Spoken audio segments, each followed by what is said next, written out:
Okay, transmission is pulled out and painted up.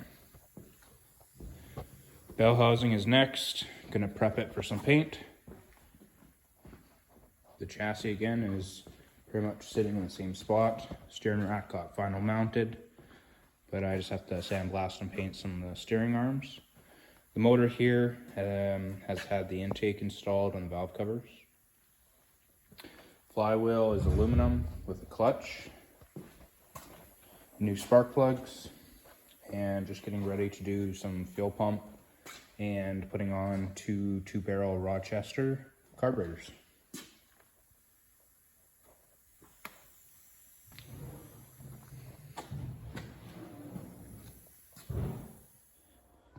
Okay, so some minor progress on the assembly here.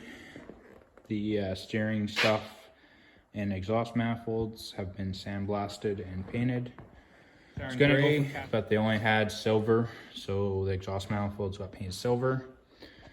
The front slip yoke and U-joint are being swapped out, as the slip yoke is for a T10 Borg Warner or different transmission now, as it used to have a Oldsmobile U-joint, and now it's getting a different style U-joint and slip yoke.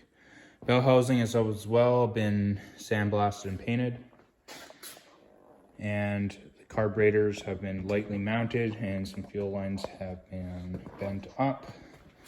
So I'm gonna run 2 GM carbs, each of the small Rochester 2 jets, and this intake manifold has an adapter plate for 2 barrels.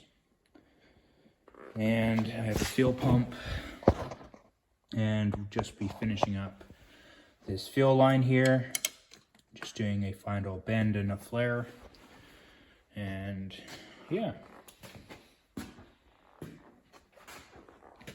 Rear brakes again on the diff have been final mounted, just have to install the pads,